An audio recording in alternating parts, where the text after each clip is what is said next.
Las elecciones de 1979 terminan en un empantanamiento. La UDP gana las elecciones, pero el MNR obtiene una mayoría relativa de parlamentarios. Para salir del impasse, el Congreso nombra a Guevara Arce como presidente de la República y convoca nuevas elecciones para 1980.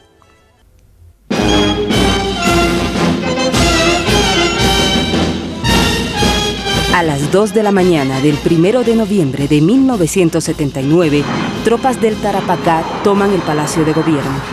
El coronel Alberto Natush Bush asume la presidencia con la complicidad de Guillermo Bedregal del MNR y Edil Sandoval Morón del MNRI. La COB declara la huelga general escalonada. La población toma las calles. Los mineros organizan milicias para pelear contra el ejército.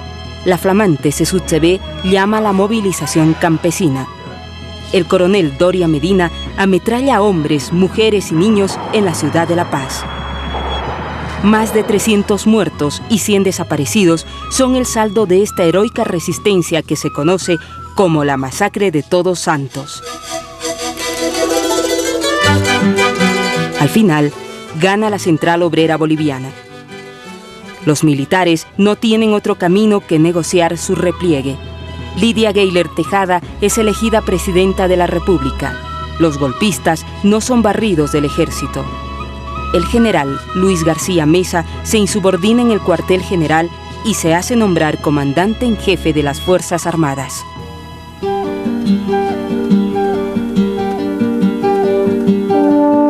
Lidia Gayler lanza un paquetazo económico devaluando el peso boliviano, elevando el precio de los carburantes y el transporte y congelando el precio de los productos agrícolas.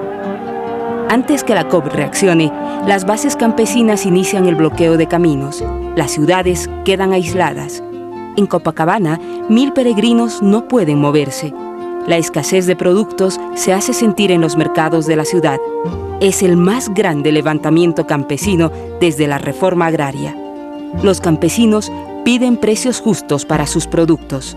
Esta demanda choca con las direcciones obreras que quieren el congelamiento de los artículos de primera necesidad.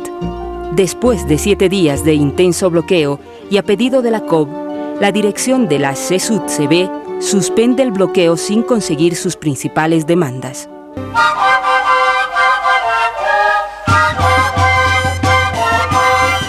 Mil delegadas campesinas de todo el país fundan la Federación Nacional de Mujeres Campesinas Bartolina Sisa para fortalecer la participación de las mujeres en la Confederación Sindical Única de Trabajadores Campesinos de Bolivia.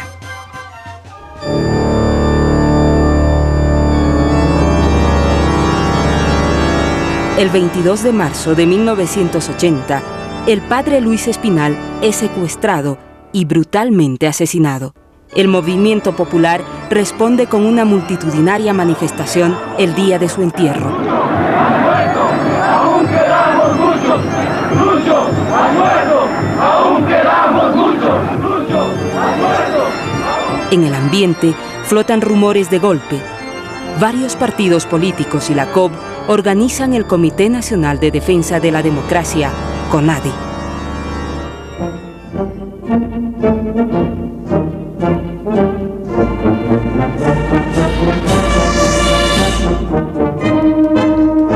El golpe comenzó en Trinidad.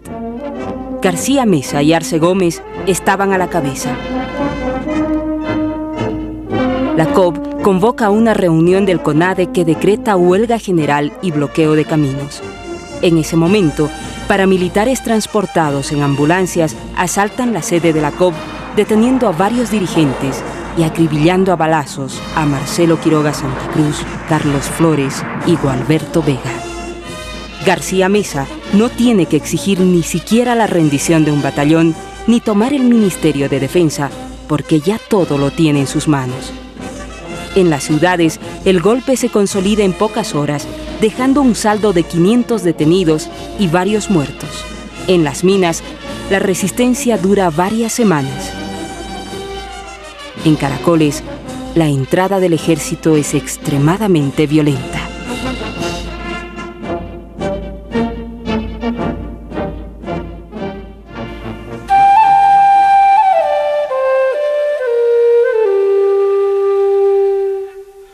Genaro Flores asume la conducción de la Central Obrera Boliviana ante el apresamiento de Lechín.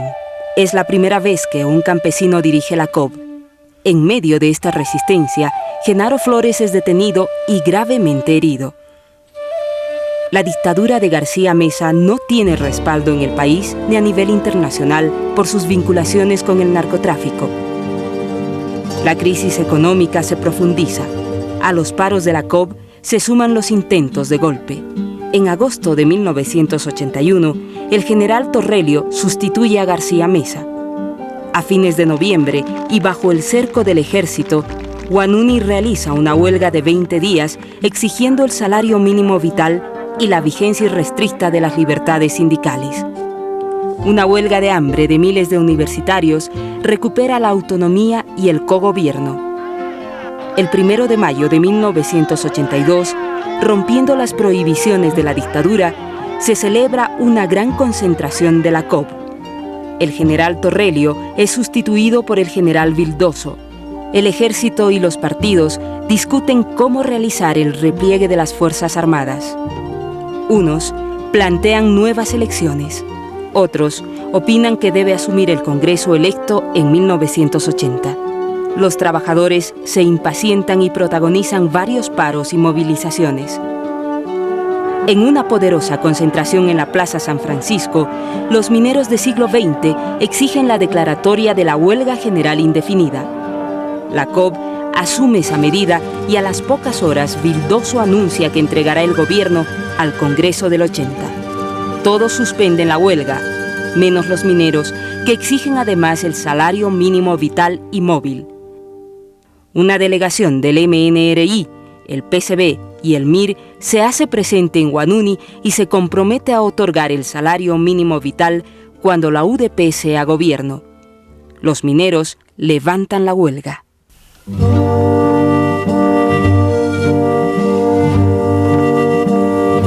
El 6 de octubre de 1982 sube la UDP al gobierno. Siles Suazo pide 100 días de tregua para resolver la crisis económica. La Confederación Única Campesina exige el nombramiento de autoridades campesinas en instituciones y proyectos estatales relacionados con el campo. Varias reparticiones, como el Instituto Nacional de Colonización, el Consejo Nacional de Reforma Agraria, el Ministerio de Asuntos Campesinos, son intervenidas u ocupadas por los campesinos. Los resultados de estas intervenciones no son los esperados. En algunos casos, los organismos que financian dichos proyectos congelan los fondos y hacen aparecer a los campesinos como inoperantes. En otros casos, los campesinos designados no tienen la capacidad para resolver los problemas de estas instituciones y muchos se corrompen utilizando sus cargos para fines personales. La CESUTCB realiza varios bloqueos de caminos para conseguir una serie de compromisos del gobierno y luego para exigir que estos se cumplan. Los resultados concretos son la entrega de centenares de tractores que están en Puerto Norte desde el tiempo de García Meza, la construcción de algunos mercados campesinos, algunas donaciones de alimentos y semillas con motivo de la dramática sequía de 1983, la incorporación de los afreros a la Ley General del Trabajo y la puesta en marcha de Coraca.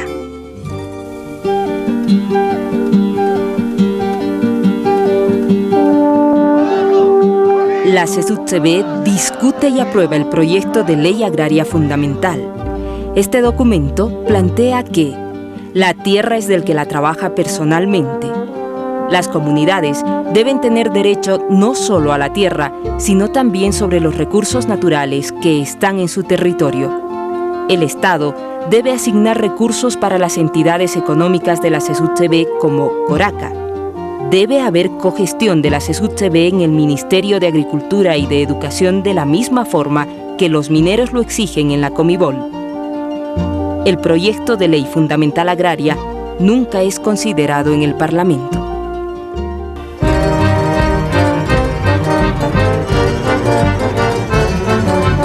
La Corporación Agropecuaria Campesina, Coraca, brazo económico de la CESUTCB, empieza a funcionar en 1984 con fondos generados por la distribución de fertilizantes y donaciones de otros países.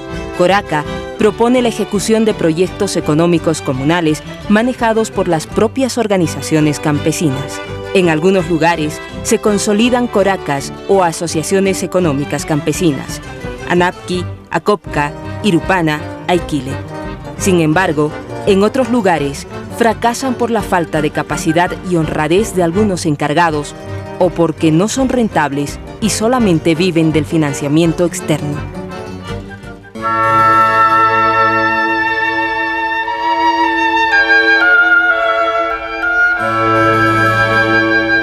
La crisis económica se agudiza en el país. El dólar sube de 45 pesos bolivianos a más de 2.500 pesos para 1984.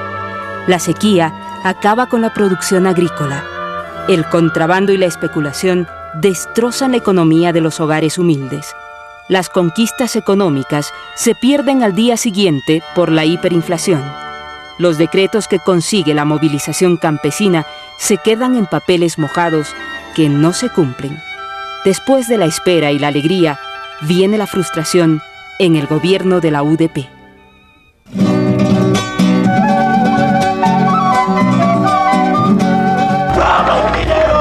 Luego de varios paros, huelgas de hambre y movilizaciones, 10.000 mineros llegan a la ciudad de La Paz para exigir el salario mínimo vital y móvil. Los guardatojos y dinamitas se apoderan de la ciudad de La Paz. Durante 3 semanas, cercan al gobierno esperando lo imposible: que un gobierno capitalista afecte las ganancias capitalistas para mejorar los ingresos de los trabajadores. Siles Suazo y los propios dirigentes de la COP les dicen que la aplicación del salario mínimo vital y móvil es imposible. Es un laberinto sin salida. Los mineros se despiden un 24 de marzo. Los mineros nos veremos. La empresa privada y los partidos políticos de la burguesía acuerdan recortar el mandato de Siles Suazo y adelantar las elecciones.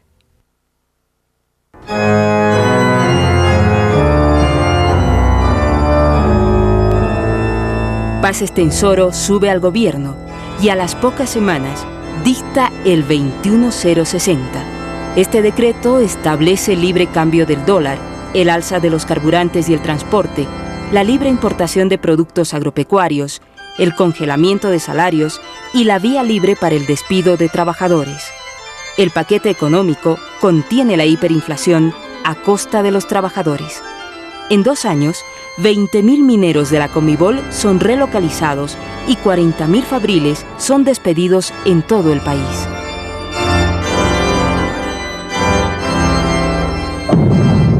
En agosto de 1986, los mineros inician una caminata a la ciudad de La Paz, conocida como la Marcha por la Vida. En La Paz se organiza una red de solidaridad que sobrepasa toda previsión.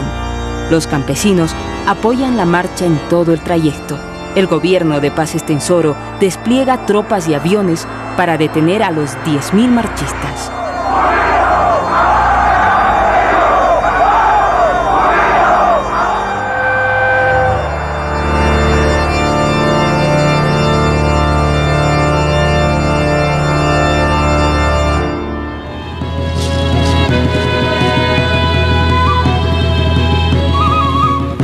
La producción de coca en Bolivia sube increíblemente durante la dictadura de Banzer y alcanza las 19.000 hectáreas. Durante el régimen de García Meza llega a 40.000 hectáreas. El 21060 provoca la migración de miles de relocalizados al Chapare y la coca cultivada alcanza las 50.000 hectáreas. El gobierno norteamericano pretende combatir la drogadicción en su país, erradicando las plantaciones de coca en Bolivia, Perú y Colombia. Los cocaleros se movilizan en defensa de los cocales. Parotani y Villatunari son las primeras masacres. Paz Estenssoro aprueba la Ley 1008 en un tiempo récord y las movilizaciones, marchas, bloqueos y enfrentamientos se suceden año tras año.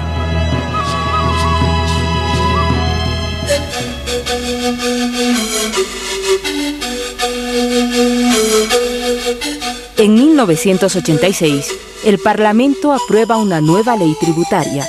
La COB realiza una consulta popular donde más de 1 millón de personas repudian esta reforma y se pronuncian contra el pago de la deuda externa. 2 bloqueos de caminos de la CSUCB consiguen un decreto supremo y una ley excluyendo del pago del impuesto a la tierra a las comunidades, pueblos indígenas y pequeños propietarios campesinos.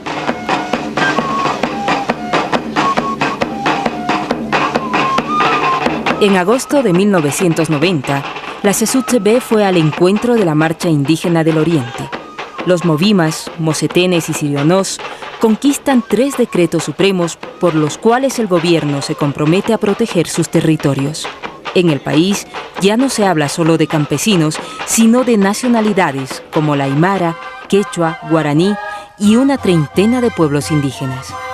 Los aymaras y quechuas, agrupados en la CSUCB, plantean que no es suficiente la dotación de tierras de reforma agraria porque éstas solo comprenden 30 centímetros de profundidad. Exigen el reconocimiento de sus territorios, de la flora, la fauna, los árboles y los minerales que se encuentran en sus comunidades.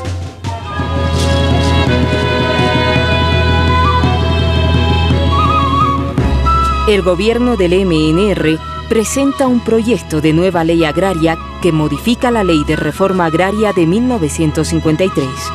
En octubre de 1996, la CSUCB realiza una multitudinaria marcha en contra de este proyecto de ley inconsulto. Los pueblos indígenas consiguen incluir en la ley INRA 16 demandas de tierras comunitarias de origen. Los empresarios y grandes propietarios logran que les disminuyan a la mitad el pago del impuesto a la tierra. Los aymaras y quechuas retornan con las manos vacías. La ley INRA no establece mecanismos ágiles para recuperar los millones de hectáreas que están en manos de los nuevos latifundistas. En consecuencia, ya casi no hay tierras fiscales para nuevas dotaciones a campesinos y colonizadores. Asimismo, la ley INRA impulsa el mercado de tierras permitiendo la venta de pequeñas, medianas y grandes propiedades. La ley INRA crea la categoría de tierras comunitarias de origen que garantiza que no se vendan y dividan las tierras comunales e indígenas y les concede preferencia para el aprovechamiento de los recursos naturales de sus tierras.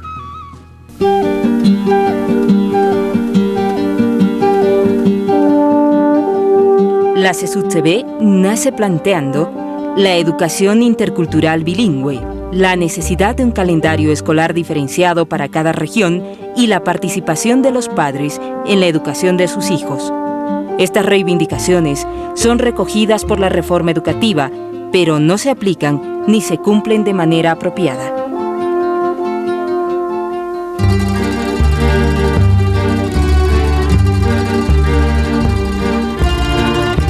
En 1995, el gobierno promulga la Ley de Participación Popular que crea más de 300 municipios en el país. A cada municipio le da una parte de los impuestos que antes se quedaban solamente en las capitales de departamento. A las comunidades y pueblos indígenas se les reconoce su personería jurídica bajo el denominativo de OTBs.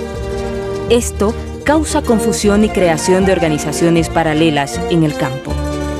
La CSUCB se moviliza y se aclara el panorama. No hay que organizar OTBs para recibir la personería jurídica. Las autoridades tradicionales y sindicales son las genuinas representantes de las comunidades. Sin embargo, los representantes campesinos aún no ejercen plenamente sus funciones en los comités de vigilancia y no existe una verdadera participación de las comunidades en la planificación municipal.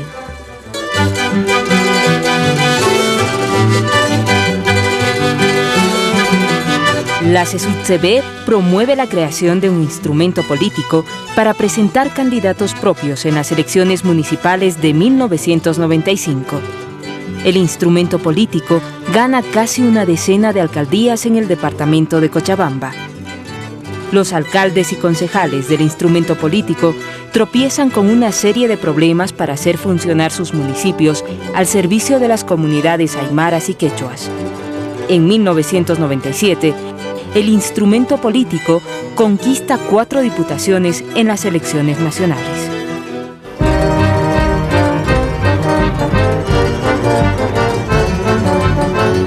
La vida orgánica de la CSUCB ha estado marcada por varias peleas internas que en 2 oportunidades han provocado divisiones y congresos extraordinarios.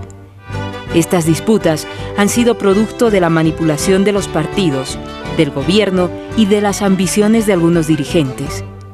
Sin embargo, la CSUCB ha superado estas crisis y ha preservado su unidad. El lado fuerte de la CSUCB es sin lugar a dudas su unidad, su pluralismo político e ideológico y su capacidad de movilización. Su lado débil son las pocas cuotas sindicales a nivel de las federaciones y la confederación, hecho que contribuye a que los dirigentes dependan de las ONGs y los partidos políticos. La CSUCB, que se ha forjado al calor de la lucha contra las dictaduras militares y las medidas antipopulares, ahora enfrenta el desafío de elaborar y pelear por propuestas concretas a nivel de la tierra y el territorio, la coca, el agua, el medio ambiente, los municipios, las elecciones y el poder.